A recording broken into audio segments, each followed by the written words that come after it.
कसीरन कसीरा। अम्मा बादु फ़अऊज़ु बिल्लाहि मिनश शैतानिर रजीम। बिस्मिल्लाहिर रहमानिर रहीम। क़ुल इन कुन्तुम तुहिब्बूनल्लाह फ़त्तबिऊनी युहब्बिबकुमुल्लाहु व यग़फ़िर लकुम ज़ुनूबकुम वल्लाहु गफ़ूरुर रहीम। वक़ाल तआला वलौ अन्न अहलल क़ुरा आमनू वत्तक़ौ लफ़तहना अलैहिम बरकातिम मिनस समाइ वल अर्द। वक़ाल तआला इन तस्बिरू व तत्तक़ू फ़इन्न ज़ालिक मिन अज़्मिल उमूर। वक़ाल रसूलुल्लाहि सल्लल्लाहु तआला अलैहि वसल्लम इन्नकुम लतमूतून कमा तनामून व तुबअसून कमा तस्तयक़िज़ून व तुहासबून बिमा तअमलून सुम्मा इन्नहा लजन्नतुन अबदा औ लनारुन अबदा औ कमा क़ाल रसूलुल्लाहि सल्लल्लाहु तआला अलैहि वसल्लम। अल्लाहुम्मा सल्लि अला सय्यिदिना व मौलाना मुहम्मद व अला आलि सय्यिदिना व मौलाना मुहम्मद कमा सल्लैता अला इब्राहीम व अला आलि इब्राहीम इन्नका हमीदुम मजीद। अल्लाहुम्मा बारिक अला मुहम्मद व अला आलि मुहम्मद कमा बारकता अला इब्राहीम व अला आलि इब्राहीम इन्नका हमीदुम मजीद।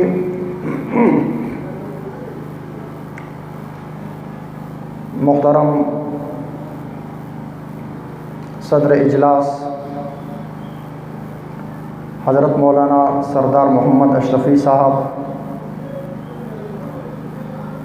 करीब और दूर से आए हुए मोहतरमीन और मुकर्रमीन और उम्मत मुक़द्दस के मुक़द्दस माँ और बहनों, मेरे लिए सआदत की बात है कि ऐसे पुरवक़ार तक़रीब में अल्लाह तबारक व तआला की तौफ़ीक़ से शिरकत नसीब हुई।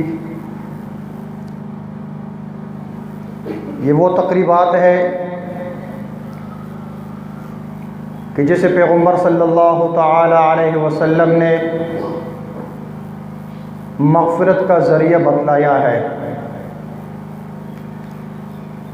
दुआ है कि अल्लाह तबारक व तआला हमारी इस नशिस्त को अपनी बारगाह में कबूल फ़रमाए और हमारे इस आने को कबूल फ़रमाए। आखिर में हमारी मग़फ़िरत का ज़रिया बनकर ऐलान किया जाए कि अब तुम्हारी मग़फ़िरत हो गई है।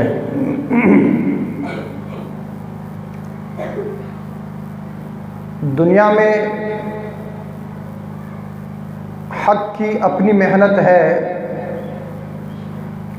बातिल की अपनी मेहनत है। बातिल की कोशिश हमेशा यही रही कि वो हक़ के मुकाबले में आकर हक़ को दबाना चाहता है। तरह तरह के असबाब और वसाइल इख्तियार करके हक़ को दबाने की कोशिश हर दौर में की गई है, लेकिन अल्हम्दुलिल्लाह शुरू से लेकर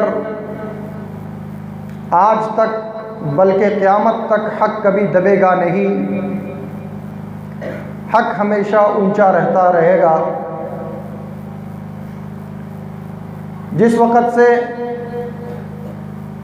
हज़रत आदम अला नबीना व अलैहिस्सलातु वस्सलाम को अल्लाह तबारक व तआला ने पैदा फरमाकर नबी बनाया, तो उसके मुकाबले में उसी वक़्त से शैतान आया। हक़ और बातिल की लड़ाई ये आज की नहीं है, ये उसी वक़्त से चला आ रहा है। हर नबी के दौर में हक नबी की सूरत में आया तो बातिल किसी न किसी सूरत में उसके मुकाबले के लिए सामने आ चुका है। लेकिन जब मुसलमान अपने मकसद को लेकर चलता है तो हमेशा वो सुरखरू रहता है। अल्लाह तबारक व तआला ने कुरान में फरमाया, वला तहीनु वला तहज़नु व अंतुमुल आलौन, कि तुम जलील नहीं हो जाओगे,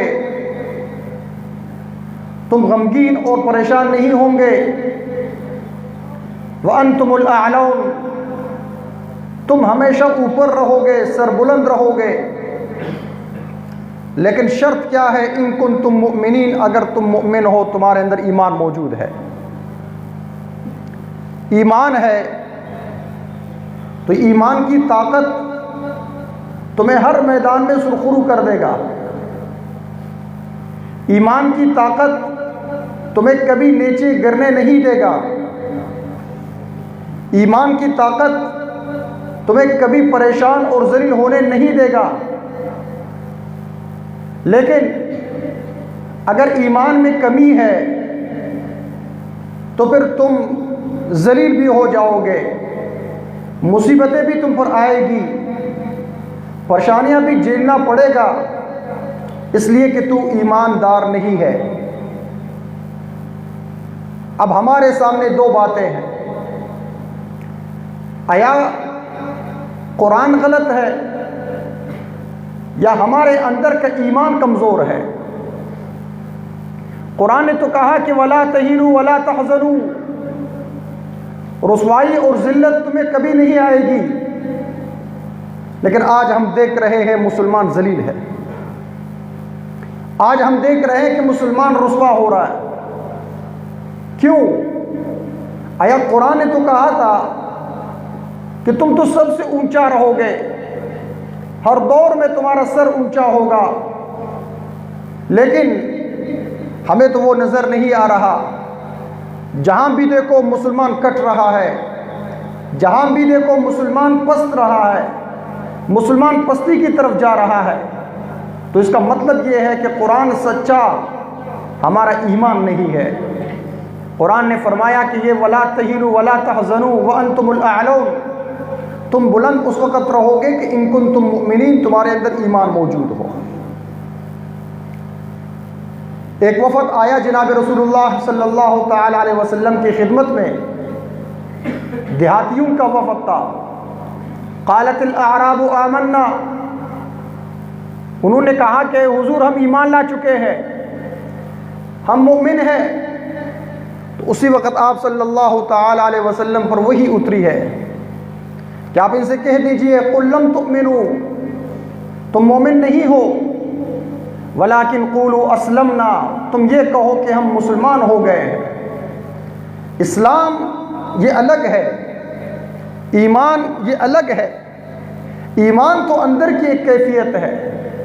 ईमान तो दिल की तस्दीक को कहा जाता है।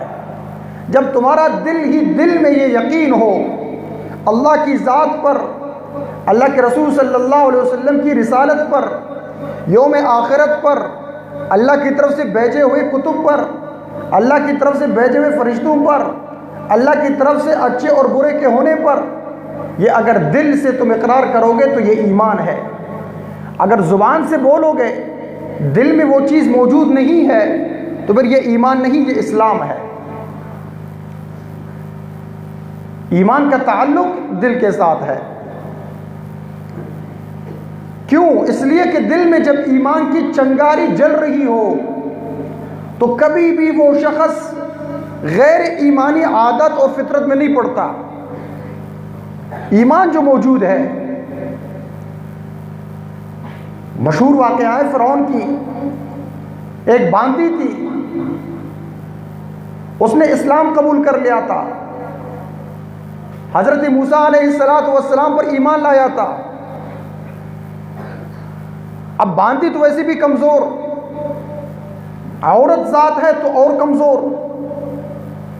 जब फ़िरौन को पता चला कि इसने ईमान कबूल कर लिया है ये मुझे खुदा नहीं मानती, ये हज़रत मूसा और मूसा के रब पर ईमान ला चुकी है। उस वादी के 2 छोटी बच्चियां थीं, एक बच्ची दूध पीने वाली, दूसरी बच्ची उंगली पकड़कर चलने वाली। फिरौन ने कहा उस बांदी से, या तो तू अपने इस्लाम और ईमान से फिर जा, मैं खुदाई का दावा करता हूं, मुझे खुदा तस्लीम कर जा। अगर मुझे खुदा तस्लीम नहीं करती और अपने ईमान को नहीं छोड़ती तो मैं तुम्हें और तुम्हारे बच्चियों को जिंदा जलाऊंगा। उसने तो बड़ी कोशिश की ईमान छुपाने की, लेकिन ईमान की ऐसी चिंगारी है कि वो कभी चुप नहीं सकती। उस बांदी ने कहा कि आप भले जो चाहे सजा दे, मैं अपने ईमान छोड़ने के लिए तैयार नहीं हूं। फिरौन ने कहा कि एक बड़ा घड़ा मंगवाया, उसमें तेल डाला, उसके नीचे आग जलवाई, आग जल रही है, उस तेल के अंदर वो तेल उस घड़े में जोश मार रहा है। अब फिरौन ने कहा कि देखो फिर जाओ, अगर फिरोगे मुझे खुदा मानोगे तो तुम्हें तुम्हारी ज़िंदगी भी मुबारक, तुम्हारी बच्चियों की ज़िंदगी भी मुबारक। अगर नहीं मानोगे तो इस तेल में तुझे और तेरे बच्चियों को मैं जला डालूंगा। तो उसने कहा कि सब कुछ करो, मैं ईमान नहीं छोड़ सकती। फिरौन ने कहा कि चलो ठीक, अब हम आपको जलाएंगे, अपनी आखिरी ख्वाहिश बताओ, आखिरी ख्वाहिश क्या है? उसने कहा कि मेरी ख्वाहिश यह है कि हम जब जल जाएंगे, राख हो जाएंगे, तो हमारे हड्डियों को फेंकना नहीं है, इन हड्डियों को इकट्ठा करके कहीं दफना देना। फिरौन ने कहा ठीक। सबसे पहले उस बच्ची को तेल में डाला गया कि जो उंगली पकड़कर चल रही है। उस मासूम को कुछ भी पता नहीं है, कुछ भी पता नहीं है, लेकिन अल्लाह के नाम पे लुटना यह है। उसके टांग पकड़कर उसको तेल में डाला गया। माँ के सामने माँ वो मंजर देख रही है। अल्लाह तबारक व तआला ने माँ की आंखों से पर्दा हटाया, वो अपने बच्ची की रूह देख रही है, वो जन्नत में गई। अम्मा फिक्र नहीं करना, मैं जन्नत पहुंच गई। दूसरी बच्ची वो तो माँ की गोद में है, उसके मुंह में माँ की पिस्तान है, वो दूध पी रही है। उसको माँ के पिस्तान से चुड़ाकर उठाकर तेल में डाला गया। उसे तो कुछ भी पता नहीं, उसने तो उफ तक भी नहीं करी, वो भी जल के राख हो गई। माँ देख रही है मंजर, मछली की तरफ बुन गई, थिल गई। लेकिन वो रूह भी कहती है कि माँ परेशान नहीं होना, जन्नत में हम इकट्ठे होने वाले हैं। अब माँ की बारी आई, माँ को तेल में डाला गया, माँ भी जल के राख हो गई, खत्म हो गई। फिरौन ने कहा कि इसकी एक ख्वाहिश थी कि इनकी हड्डियों को एक जगह दफना दो। खादिमों ने उठाकर वो हड्डियां दफना दी। 2000 साल बाद जनाब रसूलुल्लाह सल्लल्लाहु ताला अलैहि वसल्लम हज़रत जिब्राइल के हमरा मेराज के वाक़े पर जा रहा है। मेराज की तरफ चल रहा है हुजूर। रास्ते में आप सल्लल्लाहु अलैहि वसल्लम को जन्नत की खुशबू महसूस हुई है। आप सल्लल्लाहु अलैहि वसल्लम ने हज़रत जिब्राइल से फरमाया, जिब्राइल ये जन्नत की खुशबू मुझे कहाँ से आ रही है? तो हज़रत जिब्राइल अलैहिस्सलातु वस्सलाम ने पूरा वाक़या सुनाया कि अल्लाह के रसूल, आपसे 2000 साल पहले हज़रत मूसा अलैहिस्सलातु वस्सलाम की नबूवत थी, उसका मुकाबला फ़िरौन के साथ था। फ़िरौन की एक बांदी थी, उसके 2 बच्चियाँ थी। जब वो बांदी मर गई, अल्लाह के नाम पे लुट गई, वो बच्चियाँ भी जल गई, तो उनकी हड्डियाँ दफन है ज़मीन में। जिस जगह वो हड्डियाँ दफन है, उस जगह से उस दिन से लेकर आज तक और आज से लेकर क़यामत तक जन्नत की खुशबू उठ रही है। ईमान तो ये है, ईमान नहीं छुप सकता, ईमान छुपाने की चीज़ नहीं है। क्या हमारा ईमान उतना मजबूत है? नहीं, हमारा ईमान तो इतना ख़त्म है, आज़ान की आवाज़ आ जाए, हमारा ईमान हमें मस्जिद तक नहीं ले आ सकता। आज़ान की आवाज़ हम सुनते हैं, लेकिन तौफीक नहीं है मस्जिद तक जाके अल्लाह के सामने सजदा लगा दे। तो क्या ये ईमान कब्र से उठाकर हमें जन्नत में पहुंचाएगा? अल्लाह तबारक व तआला ने इंसान की फितरत में इंसान को बनाया है 4 चीज़ों से।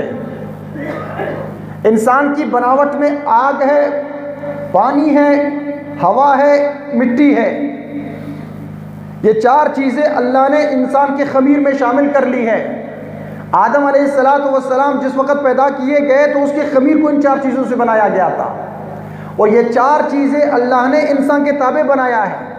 जब तक इंसान अल्लाह का ताबे रहेगा, सारी कायनात उसके ताबे है। हज़रात सहाबे किराम रिज़वानुल्लाह तआला मजमईन के वाक़यात हम पढ़ते हैं नहीं। उनकी बातें हवाएं मानती थी, उनकी बातें ज़मीन मानती थी, उनकी बातें समंदर मानते थे, उनकी बातें जंगल के दरिंदे मानते थे। क्यों? इसलिए कि उन्होंने अल्लाह की इताअत में ज़िंदगी गुजारी। लेकिन जब इंसान अल्लाह की इताअत से निकल जाता है तो ये 4 चीज़ें जिसे अल्लाह ने इंसान को बनाया है, ये 4 चीज़ें अल्लाह ने उनका दुश्मन बना दिया है। उनकी मिसाल कुरान में अल्लाह ने दिए है। कौम आद कितनी ताकतवर कौम थी, मजबूत, यानी वो 300 साल में बालिग होते थे, और अल्लाह ने ऐसी ताकत दी थी कि खजूर जैसे मजबूत दरख्त को एक हाथ से खींच कर जमीन से निकाल सकते थे।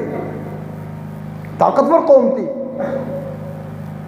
लेकिन जब अल्लाह के नबी हजरत हूद अला नबीना अलैहिस्सलातु वस्सलाम उनकी तरफ आए, या कौम उअबुदुल्लाह मा लकुम मिन इलाहिन गैरु, उस एक अल्लाह को मानो, उस एक अल्लाह की मानो, तुम्हारा कोई माबूद नहीं है। फिर क्या होगा? अगर अल्लाह को नहीं मानोगे, अल्लाह के नहीं मानोगे, तुम पर पकड़ आएगा। कौम ने नहीं माना। उन्होंने कहा कि मन अशद्दु मिन्ना कुव्वा, हमसे बढ़कर ताकतवर कौन हो सकता है? तो अल्लाह तबारक व तआला ने जो अजाब उन पर भेजा है, बादल की सूरत में एक बादल आया, सफ़ेद बादल, उन्होंने कहा इसमें पानी नहीं है। फिर उसके बाद सुर्ख बादल आया, उन्होंने कहा कि यह खतरनाक है, इसमें आग हो सकती है। फिर काली गठाएं जब आसमान पर जम गई, उन्होंने कहा यह बादल सही है, इसमें पानी बहुत है। फलम्मा रअऊहु आरिज़न मुस्तक़बिल औदियतिहिम क़ालू हाज़ा आरिज़ुन मुमतिरुना, ये तो बादल है, हमारी वादी की तरफ बढ़ रहा है, अब बारिश होगी। लेकिन उस बादल में अल्लाह ने अज़ाब भेजा था। सख्त हवाएं अल्लाह ने चलाई। सख्खरहा अलैहिम सबअ लयालिन व थमानियत अय्यामिन हुसूमा, 7 रात और 8 दिन अल्लाह तबारक व तआला ने इतनी सख्त तूफान भेजी, इतनी सख्त हवाएं चली हैं कि ये लंबे तिरंगे लोग आसमान में तिनके की तरह उठ गए थे, और एक दूसरे से पटक पटक के अल्लाह ने उनको मार कर हलाक कर दिया। कअन्नहुम अअजाज़ु नख़लिन ख़ाविया, बिल्कुल खजूर के कोकले शाख की तरह ज़मीन पर गिरे पड़े रहे। अल्लाह की नाफरमानी पे आ गए तो अल्लाह ने इस हवा के ज़रिए से उनको हलाक कर दिया। फ़िरऔन का वाक़या आता है, अना रब्बुकुमुल आला की आवाज़ें लगाता था। वो कहता था कि अना रब्बुकुमुल आला, मैं तुम सबका बड़ा खुदा हूँ, रब मैं हूँ। हज़रत मूसा अलैहिस्सलातु वस्सलाम ने बात समझाने की कोशिश की, वो समझे नहीं, तो फ़िरऔन को अल्लाह ने दरिया में गर्क कर दिया। पानी उसका दुश्मन बन गया। इसी तरह कौम लूत, उनको हज़रत लूत अलैहिस्सलातु वस्सलाम ने समझाने की कोशिश की, लेकिन वो नहीं समझे, तो ये ज़मीन को उल्टा कर अल्लाह ने उनको गर्क कर दिया। ये ज़मीन, ये मिट्टी उनका दुश्मन बन गया। कौम समूद, ताकतवर कौम, अल्लाह के नहीं माने तो अल्लाह तबारक व तआला ने हवा चीख के ज़रिए से, ज़िलज़िले के ज़रिए से और आग के ज़रिए से उनको हलाक कर दिया। तो ये ईमान की ताकत जब तक मौजूद रहेगी तो अल्लाह की तरफ से ये ऐलान है, व अंतुमुल आलौन। अगर ईमान की ताकत नहीं है तो फिर ज़िल्लत और पस्ती मुसलमान के लिए लिखा जा चुका है। अब ये ईमान हमें हासिल होगा कहां से? नंबर 1 ये हासिल होगा कलामुल्लाह, कुरान की इत्तिबा में ईमान है। जो शख्स अपनी ज़िंदगी को 100% कुरान के मुताबिक बनाकर चलेगा वो कामयाब है, वो ईमानदार वो कहलाएगा। नंबर 2, बैतुल्लाह, अल्लाह के घरों के साथ उसका ताल्लुक हो, मस्जिद के साथ उसका ताल्लुक हो। इसीलिए तो आप सल्लल्लाहु अलैहि वसल्लम ने फरमाया कि जो मस्जिद को आबाद करे उसकी ईमानदार होने की गवाही दिया करो, ये ईमान है। और तीसरे नंबर पर फरमाया अहलुल्लाह, अल्लाह वाले लोग, इनकी मजालिस में बैठा करो, इनकी खिदमत करो, ये इससे ईमान बनेगा। कलामुल्लाह, बैतुल्लाह, अहलुल्लाह, ये तीन वो रास्ते हैं, ये तीन वो चीज़ें हैं कि जिससे इंसान का ईमान बनता है। मदारिस में देखो, बच्चे पढ़ते हैं, किताबें पढ़ाई जाती हैं, कलामुल्लाह की तिलावत होती है, कलामुल्लाह की दर्स व तदरीस होती है। इसी में अल्लाह ने उसकी खैर रखी है। अगर अल्लाह के कलाम से कोई दूर होगा तो मुसीबतें उस पर आएंगी, वो ईमान में नहीं है, वो ईमानदार नहीं कहला सकता, कुरान के साथ उसका ताल्लुक नहीं है। कुरान की क्या हुकूक है, कुरान कैसा अजीम किताब है। हुजूर पाक सल्लल्लाहु अलैहि वसल्लम का सबसे बढ़कर मुअज्जिज़ा ये कलाम पाक था। कुरान की हक्कानियत, पढ़ो पढ़ो पढ़ो, अल्लाह से ताल्लुक है। ये अल्लाह जो फरमा रहे उस पर अमल करो, ये ताल्लुक में अल्लाह है। लेकिन मेरे भाइयों और दोस्तों, आज का माहौल तो बना ही ऐसा ही है कि जिसमें दुनियावी तालीम को आगे रखा जाता है, कुरान को पीछे रखा जाता है। इसीलिए कुरान में अल्लाह फरमाते हैं कि क़यामत के दिन हमारे नबी हमारे खिलाफ खड़ा होगा। वक़ाल अर्रसूल या रब्बी इन्न कौमी इत्तख़ज़ू हाज़ल कुरान महजूरा, मेरी कौम ने तो कुरान को छोड़ दिया, कुरान के साथ ताल्लुक नहीं बनाया। जब कुरान के साथ ताल्लुक नहीं होगा तो काम कैसे बनेंगे। ये कुरान मुसलमान के लिए गाइड है, गाइड। जैसे कि आप कोई चीज़ मोबाइल ख़रीदते हो ना, उसमें एक छोटी सी किताब भी आती है डब्बे में, उसमें लिखा होता है कि अगर ये मोबाइल आप इस किताब में लिखे हुए हिदायत के मुताबिक इस्तेमाल करोगे तो सही चलेगा, अगर इस किताब के मुताबिक इस्तेमाल नहीं की तो आपका मोबाइल ख़राब होगा। इसी तरह एक मुसलमान जब मुसलमान बनता है तो उसके लिए अल्लाह ने कलामुल्लाह उतारा है कि कामयाबी ज़िंदगी में देखना चाहते हो तो इस कुरान के मुताबिक ज़िंदगी गुजारो। जिन्होंने कुरान की खिदमत की और जिन्होंने कुरान को हासिल किया, उनसे इस कुरान का कदर पूछा जाए। सहाबे किराम रिज़वानुल्लाह तआला मजमईन के दौर में एक एक आयत के लिए वो कहाँ कहाँ मारे फिरते थे, एक आयत के उसूल के लिए। एक सहाबी का वाक़या आता है, वो मदीना मुनव्वरा से बाहर रहा करता था और कुछ ऐसी मजबूरियां थी कि जिसकी वजह से वो मदीना मुनव्वरा नहीं आ सकते थे। तो उनका काम यह होता था कि मदीना मुनव्वरा से आने वाले काफिले का जो रास्ता है उस रास्ते में रोज़ाना इंतज़ार करता था। अब मदीने से कोई काफिला आ गया तो काफिले वाले को रोका, पूछा कि भाई तुम्हें कुरान किसको याद है, कितनी आयतें याद है। उनसे सीख सीख कर कुरान का एक बहुत बड़ा ज़ख़ीरा उसे महफूज कर लिया था। कितनी तकन से, कितनी तकलीफ से। आज हम तो में तैयार मिलता है, लुक़मा है, मिल गया है, सिर्फ मुंह में डालें, इसलिए तो उसकी कदर नहीं है। जिन्होंने कुरान की खिदमत की है उनको अल्लाह ने हमेशा बुलंद बाला रखा है। ये कलामुल्लाह पहली चीज़ है कि इसमें ईमान है, ईमान इसी से बनेगा। और दूसरी चीज़ बैतुल्लाह, अल्लाह के घरों को आबाद करना, उसके साथ ताल्लुक़ कायम करना। अला कुल्लुकुम राइन व कुल्लुकुम मसऊलुन अन रइयतिही, हुजूर फरमाते हैं कि तुम में से हर एक निगहबान है, निगरान है, और हर एक से उनके मातहतों के बारे में पूछा जाएगा। अगर एक मोहल्ले का सरबराह है तो मोहल्ले वालों की पूछ उससे होगी। अगर एक जिले का सरबराह है तो जिले वालों की पूछ उसी से होगी। अगर एक सूबे का सरबराह है तो सूबे वालों की पूछ उसी से होगी। जहां तक उसके इख्तियारात चलते हैं उन सब के सवाल क़यामत के दिन उससे अल्लाह पाक करेगा। आज अगर कुछ नहीं, इतना तो है कि हम अपने घर का तो निगरान है। अगर हम अपने घर वालों को सही दीन पे नहीं लाएंगे तो उसका सवाल जवाब हमसे होगा। चलो ठीक है, मोहल्ले में कोई मेरी बात नहीं मानता, अपनी बीवी, अपने बच्चे, अपनी औलाद, इसमें तो मेरा इख्तियार तो चलता है, इसके बारे में भी पूछ होगा। और तीसरी चीज फरमाया अहलुल्लाह।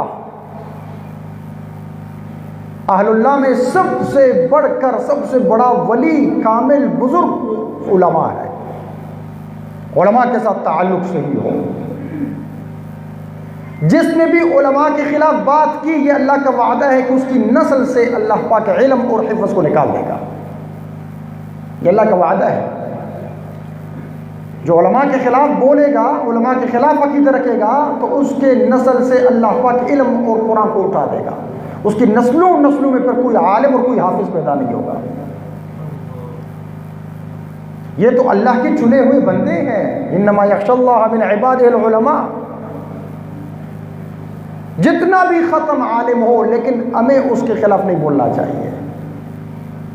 आलिम की नींद और हमारी इबादत ही तो बराबर नहीं है। उलमा की मजलिस में बैठना, उनके साथ हाथ बटाना, उनके साथ ताल्लुकात कायम करना, ये ईमान की बढ़ोतरी के सबब है। इसलिए भाइयों दोस्तों, असल अल्लाह को हमारे ईमान का पसंद है। ईमान हमारा जैसा होगा, अल्लाह तबारक व तआला वैसा मामला हमसे फरमाएगा। ईमान बनेगा इन तीन चीज़ों से, कलामुल्लाह, बैतुल्लाह, अहलुल्लाह, इनके साथ हमारा ताल्लुक